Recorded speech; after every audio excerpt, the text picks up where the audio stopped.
All right, we are live broadcasting another Tech Talks.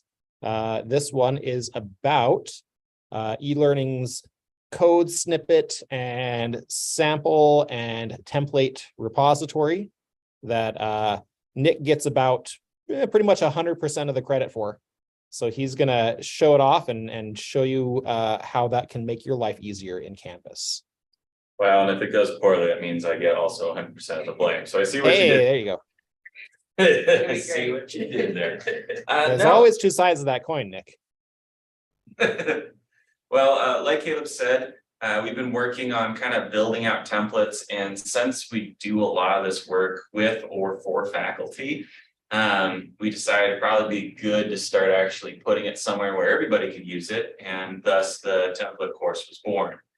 So currently this is in its early stages, so we're just starting to put in the things that are a little bit more usable, but as time goes on, this is probably going to be that area where we put in interesting code snippets, interesting formatting ideas for in Canvas, and sometimes as an instructor or a designer, you might get a little bit frustrated with how Canvas is forcing you to make certain decisions. So the hope is that we can kind of elevate the design, elevate what you're able to do in this space, and hopefully that just keeps students engaged. And then Caleb sent the link to the course that I'm in the chat. Perfect. I'll put that link on YouTube as well. Perfect. So probably what I'm going to start with is kind of how we expect this course to be used. And then I imagine we'll probably end up getting some input, whether you kind of intended it or not, on how you might prefer it to be used. But I'll start with kind of what is in this space. So we've got a quick start guide, which we'll kind of cover later because this conversation really is that guide. But currently under our course templates, this is where we'll be putting in essentially the different pieces to that course puzzle. So if I jump into heading styles, for example, this is going to be a list of different example headings and then the code snippet or HTML snippet that you can use, copy into your own course, and then run with. So for example, this would be an example of like a course title or a top of page title, where it's a heading level 2. Down here, we've got the formatting for heading level 3, heading level 4. If you know a little bit about HTML coding, you can kind of switch things around.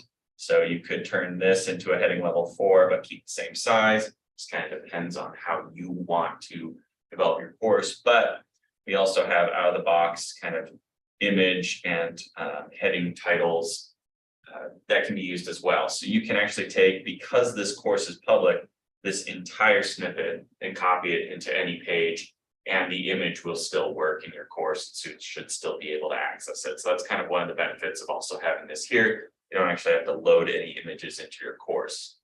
And we're hoping that makes it a lot easier to kind of let this repository of templates actually be useful to our instructors. So this is an example of what's in the headings. Once again, if you know a little bit about HTML, you can kind of see what level heading these are and adjust as necessary, but most of these probably would still fit. All of the images are, if I remember correctly, from the Noun project. And then here's a list of them all down here that we're using for the icons. But they should already be alt text or essentially set as decorative, so you don't have to worry about anything. It's just changing that title when you essentially bring it in your course. So that's an example of what's in at least the heading styles. If I come back to the full list, you can also see we've got content boxes, button styles, accordion styles. I'll just quickly show you kind of what these look like, but just again, an example of what you could use, what this looks like, and then the actual text that you can bring in. So with that, I probably should show you exactly how you can do that if you're not super familiar with using the HTML editor in Canvas, since that might be a little bit new to some of our faculty. So for example, if I go back to my home or my modules list, I'm going to open up this quick start guide in a new tab. This is kind of a little bit of information about the course, but you also notice it hasn't been formatted. So what I'm actually going to do is I'm going to bring over some of the formatting from this template and kind of show you how it works. So for example, maybe for this, I might want to put it in a content box, so that highlighted text. So I might go over into my template, go, okay, let's see what we got for content boxes. What could I put at the top of the page? This one might actually be a good option. It's probably what I'm going to do, but I can kind of scroll down and see if there's any other options like this one, which I could see being used for like later in the homepage. Here's an example of a box with a paragraph to the left of it, since you might find that Canvas doesn't do columns very well. This is all preset to do that. Maybe I could use that. But what I think I'm actually going to do is I'm going to use this first one and maybe come back to one of the other ones a little bit later. So I'm going to copy this, so Control C or Command C, depending on your device. Then I'm going to go over to Edit. Once I'm in Edit, so right now I'm in the Rich Content Editor, which you'll see referenced a lot in this kind of quick start guide. But once I'm in the Rich Content Editor, I'm actually not going to touch any of these tools. I'm going to go over into the right-hand corner and open up the HTML editor. That's the two little brackets or carrots. But anyway, once I do that, I can see this is all of the HTML code that goes into making this page. So we've got links, for example. So this is a link to the instructor guide. How do I use HTML, the HTML view? I can see all of that information in here. That can get kind of overwhelming. But one of the things that you can always remember if you're using this editor is that these little green tags, they open and close. So if I look for this P, which stands for paragraph, it's a paragraph tag. I look for the backslash paragraph, and that means that closes that element. So I can figure out that these are all the natural breaks when one element starts and another one stops. So that kind of helps me, again, navigate. So for example, I just need to so I can hit enter and make a new line. I'm just going to put that code that I copied earlier right here at the top. And now once again, I can see those opening and closing tags. And really, I don't need any of this. So I can actually just remove it. And I can bring this element, once again, opening and closing paragraph tag, all the way up in between these two division tags, opening and closing greens. And then if I jump out, all of a sudden, it's put that entire little piece, that paragraph, right into essentially that formatted content box. So I've done my first step. So all I did was copy and paste, jump into the HTML editor, put it where I want it, and then throw the actual content within it. So now for a little bit more of a, I'll call it a more difficult example, I'm going to try to get this. Hello. Oh, do we have a comment? I don't think so. I think Jerry was answering a phone call. Oh, as he does. So what I'm going to do is, if you remember over here, I had this option where I could do something on the left-hand side, something on the right-hand side.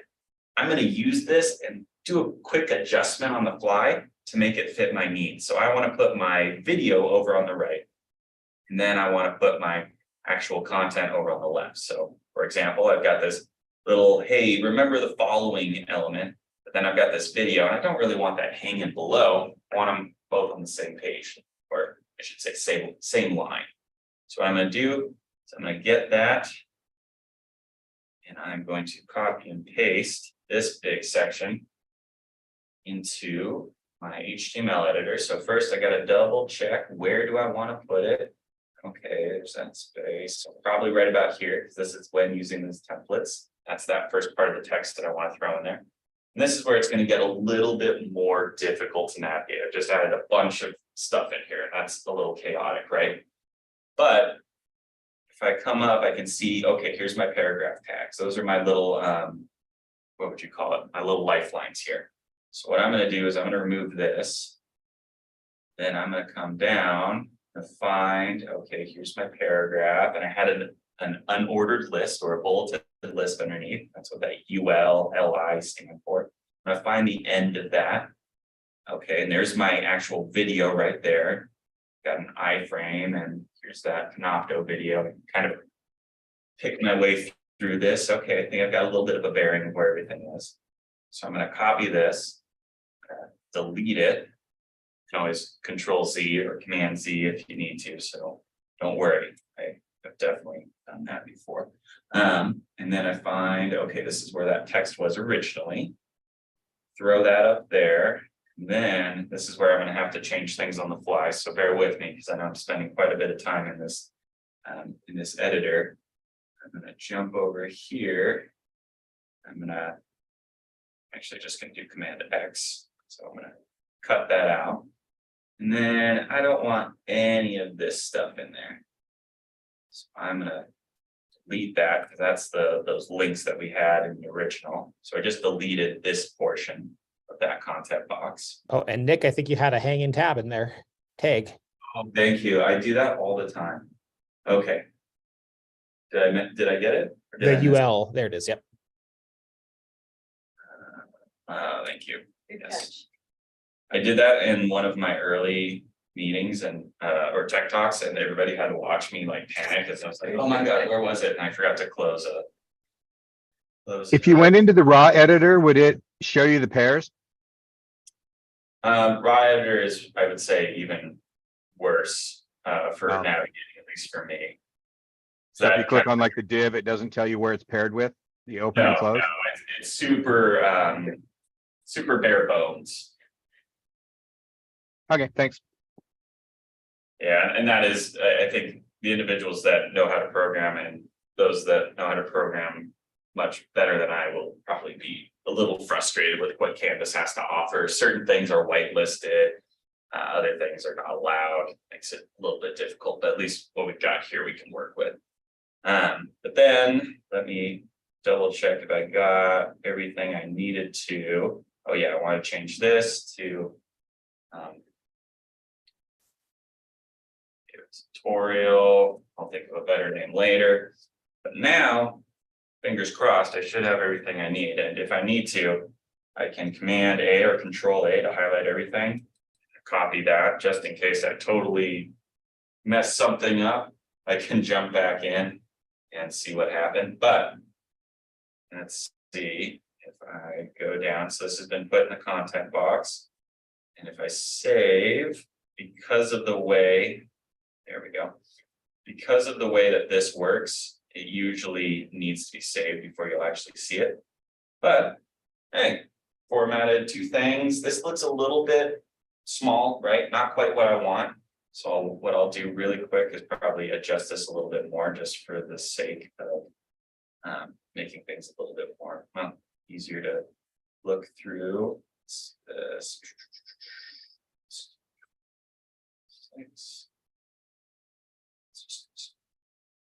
Sorry. And this kind of adjustment is something that we can help you with if you're not confident about doing this yourself. You know, if you have in your head, I think I want it to look like this, but it's not quite working with us for me. We can absolutely help you troubleshoot those things and get the template working in a way that works for you. Yeah, that's always the good preface for this. And especially with how Canvas is, it sometimes will throw some weird things in the HTML editor. Not even when you're in that space, just like copy and pasting text from another course or things like that, or from a Word doc, it'll throw some weird stuff in there sometimes. So sometimes it can be difficult to navigate. You just need another set of eyes. So don't feel like you haven't, you're not in the majority when that happens. That is pretty consistent. And Nick, Now- the cool thing about that sidebar template that you're using, that code snippet, is it's automatically adjustable, right? Yep. And Panopto's doing some weird stuff with it, but that's one of those things where you just kind of adjust as it goes, or as you kind of go. Obviously, it was made for a much smaller box, but because I'm me, I'm always going to make things more complicated than they ever needed to be. We had a conversation about that earlier.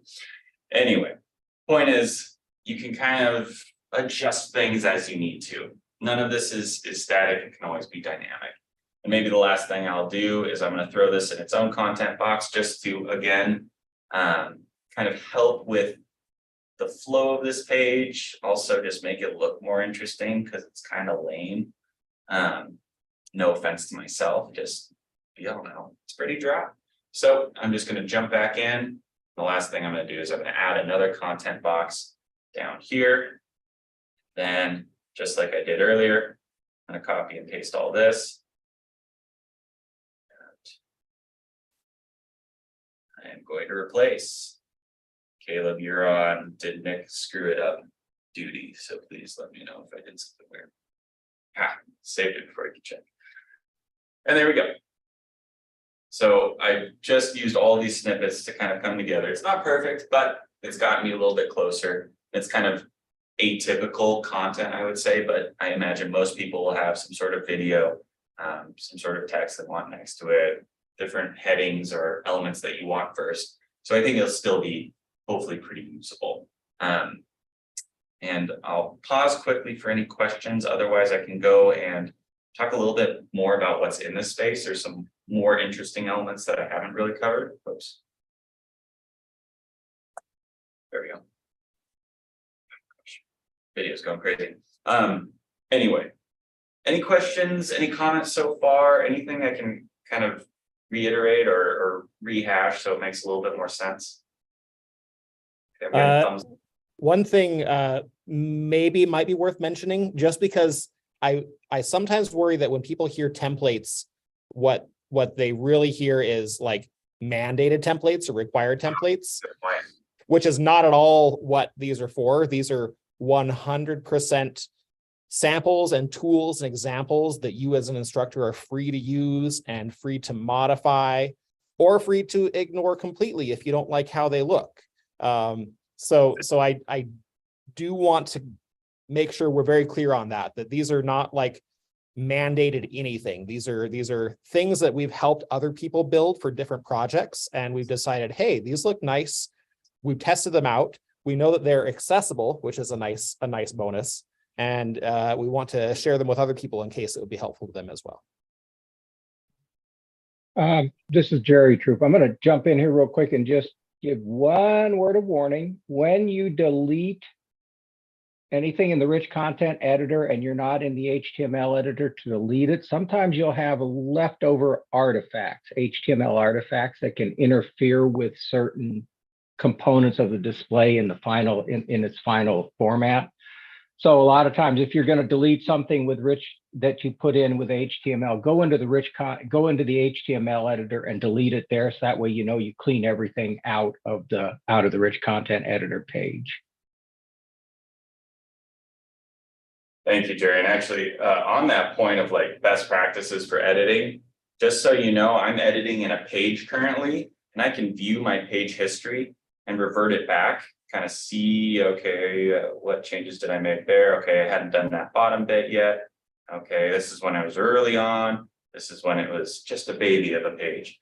But it's nice to work in a page first because you have that version history. You don't have that in assignments or discussion boards or quizzes, which would be your other places where you'd have access to the rich content editor. I mean, not all inclusive, but that's most of where I think you'd be doing that. So that can also be nice if you are working on something in Canvas, want to make sure it looks right, start it in a page first, new page, and then work through it.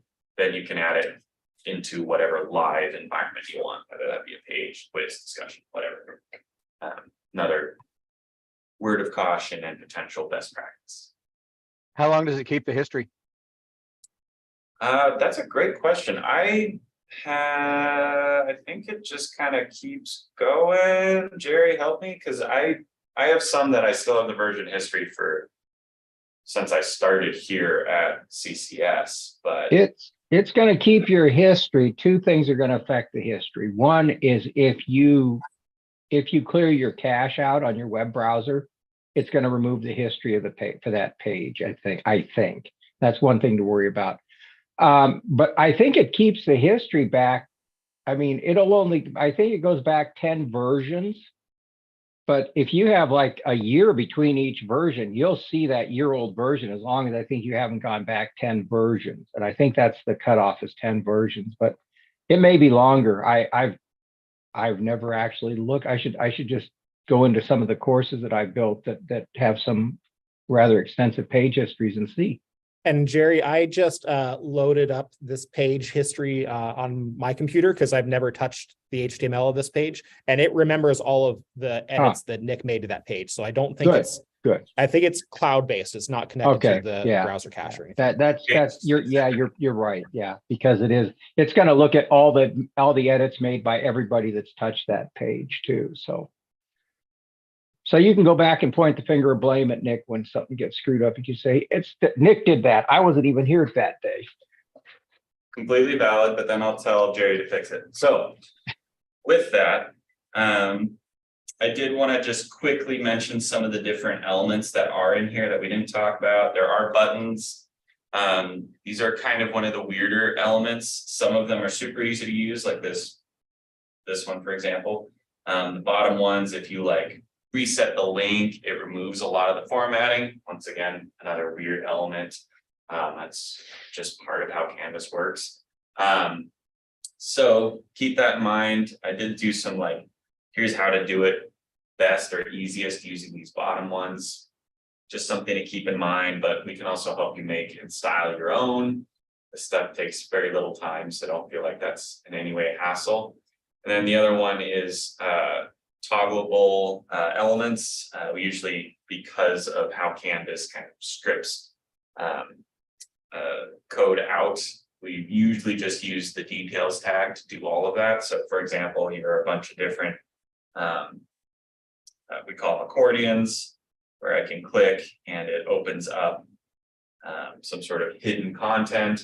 Kind of nice when you got those long pages and things don't actually have to be, I guess, not everything has to be interacted by every student. It can just be, hey, if you need it, there's some additional resources, but it doesn't essentially increase the cognitive load on the student trying to navigate your pages or your content. And then if I go a little bit further, you can get a little bit fun with it. This is one that Caleb and I designed for like a scenario or case study where we wanted, I think we had it like as a doctor's sheet. So it'd be like, these are the different headings and then the doctor's notes were in here. So it looked like a little legal pad. You can be as creative with it as you want. And sometimes the only caveat is just reach out if you need a little bit of help trying to make that happen.